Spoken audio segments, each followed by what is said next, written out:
Dan dia adalah nabi terakhir, adalah pendeta Waroka bin Naufal.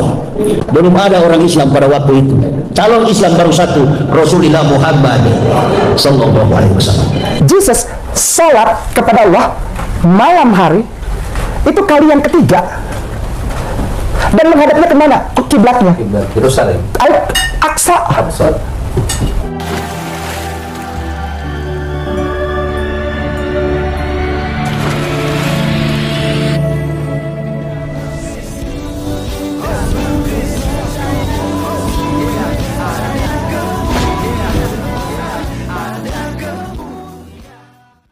Salam Alechem Bishem Yeshua HaMashiach. Salam damai sejahtera di dalam nama Tuhan Yesus Kristus untuk kita semua.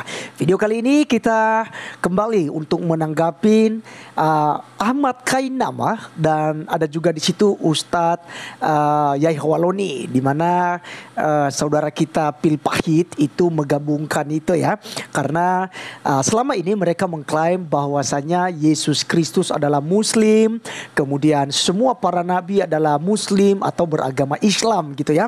Mereka adalah Islam semua gitu. Walaupun Islam sendiri munculnya di abad ke-6, tetapi mereka bisa-bisanya mengklaim bahwa semua para nabi termasuk Tuhan Yesus Kristus beragama Muslim ataupun beragama Islam. Oleh karenanya saya langsung saja mengajak kita untuk melihat dan mendengar apa yang disampaikan oleh Ustadz Ahmad Kainama berikut ini. Dan dia adalah nabi terakhir, adalah pendeta Waroka bin Naufal. Belum ada orang Islam pada waktu itu. Calon Islam baru satu, Rasulullah Muhammad sallallahu alaihi wasallam. Jesus sholat kepada Allah malam hari itu kali yang ketiga, dan menghadapnya kemana? Ke kiblatnya Yerusalem, Aqsa. Kalau orang sholat punya kiblat kepada Allah, agamanya apa? Selesai. Engkau disuruh Yesus untuk jadi Islam. Belum ada orang Islam pada waktu itu. Calon Islam baru satu, Rasulullah Muhammad sallallahu alaihi wasallam. Emang walaf ini nakal gitu loh. nakal.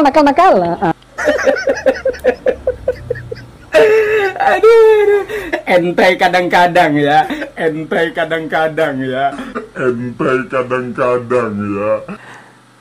Oke, teman-teman sekalian, itulah videonya yang kita sudah dengarkan bersama, dan jelas ya bahwa Ahmad Kainama itu sedang berbicara apakah itu salah seorang Kristen ya. Saya juga kurang tahu apakah mereka sendiri lalu sedang berdiskusi. Tapi yang jelas teman-teman sekalian, satu hal yang harus kita tanggapin bahwa Yesus bukanlah Islam.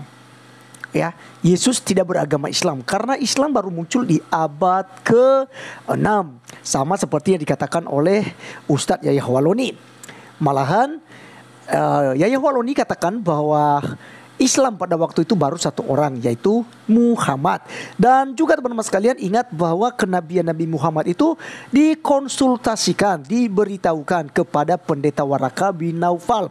Nah, ini yang menjadi pertanyaan juga, ini misteri. Kenapa Muhammad mengkonsultasikan kenabiannya bahwa dia sudah mendapatkan wahyu kepada pendeta Waraka? Lalu di situ diambil kesimpulan bahwa Muhammad mendapat wahyu sama seperti Musa gitu ya.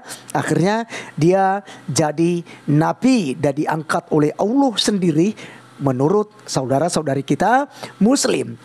Nah, teman-teman sekalian, tentu kita tidak kupas itu adalah agama mereka sendiri. Tapi yang kita perlu jawab bahwa Yesus Kristus itu tidak pernah menjadi Islam ataupun Muslim gitu ya. Karena di dalam kekristenan orang Yahudi tidak mengenal itu.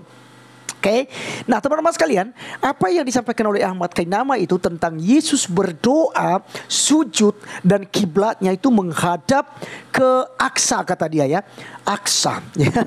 Padahal kita tahu bahwa kalau orang Yahudi berdoa memang kiblatnya menghadap ke Yerusalem. Seperti kita bisa ngambil contoh kepada Nabi Daniel yang berdoa 3 kali sehari menghadap kota Yerusalem, karena pada saat itu pusat peribadatan ya, semua orang tiap-tiap tahun itu harus pergi ke Yerusalem untuk mempersembahkan kurban bakaran, kurban sembelihan, dan kurban-kurban yang lain, persembahan yang lain kepada Tuhan.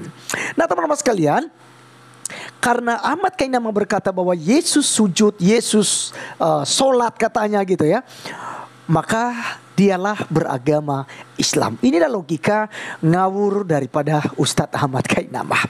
Oke, kita melihat dalam Matius pasal 26 ayat 36 sampai ayat yang ke-40 saja ya. Kita lihat firman Tuhan di Taman Getsemani. Firman Tuhan katakan, maka sampailah Yesus bersama-sama murid-muridnya ke suatu tempat yang bernama Getsemani.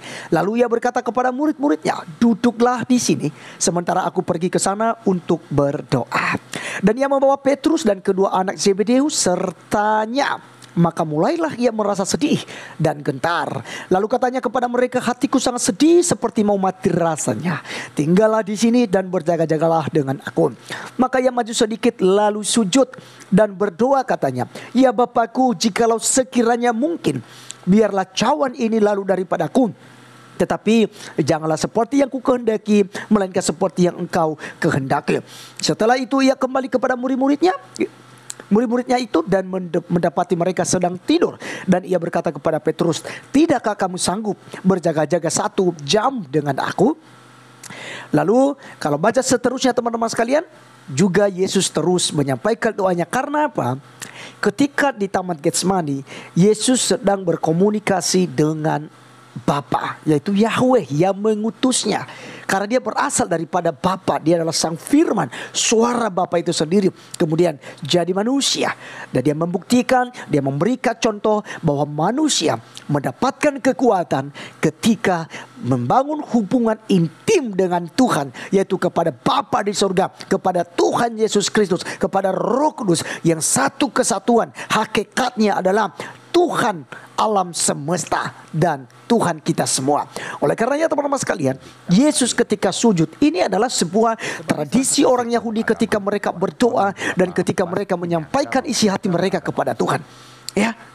Jadi kalau kita lihat teman-teman sekalian, jauh sebelum Islam, Kristen Ortodoks itu sudah melakukan gerakan doa yang bersujud seperti ini.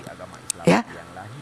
Jadi kalau kita lihat, ya, makanya teman-teman sekalian, kita buka wawasan kita. Sekarang udah dunia internet. Kita cari ke YouTube, kita cari ke Google ya. Misalnya cara doa gereja atau Kristen Ortodoks gitu. Mereka pakai jilbab, mereka sujud gitu ya.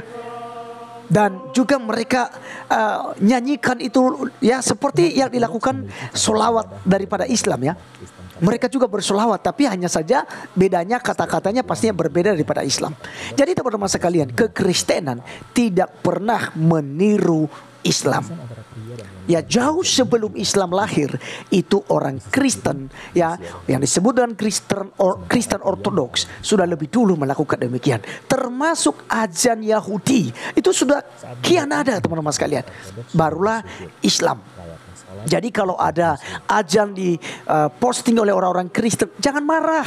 Itu bukan mengcopy paste ya, ciplak daripada Islam. Tidak, orang Kristen sudah lebih dahulu.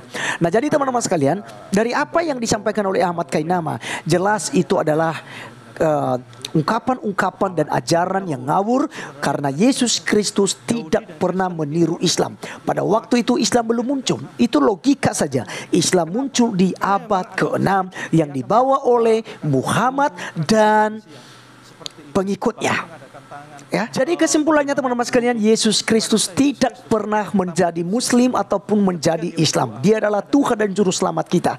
Karena dia adalah Allah itu sendiri yang menjelma menjadi manusia. Dan Yesus Kristus adalah jalan menuju sorga. Tiada satu nabi, tiada satu pun rasul yang berani berkata, akulah jalan kebenaran dan hidup. Tidak ada seorang pun yang datang kepada Bapa kalau tidak melalui aku. Yohanes 14 ayat 6. Hanya Yesus Kristus yang mengklaim dialah jalan kebenaran dan hidup itu sendiri. Kalau Anda percaya Yesus Kristus, Anda dijamin 100% masuk dalam sorga. Tidak mudah-mudahan dan tidak semoga-semoga gitu. Tidak, tapi adalah jaminan kekal yang diberikan oleh Tuhan Yesus kepada kita. Terima kasih sudah menonton sampai selesai. Sampai ketemu di video berikutnya. Tuhan Yesus memberkati kita semua. Salam.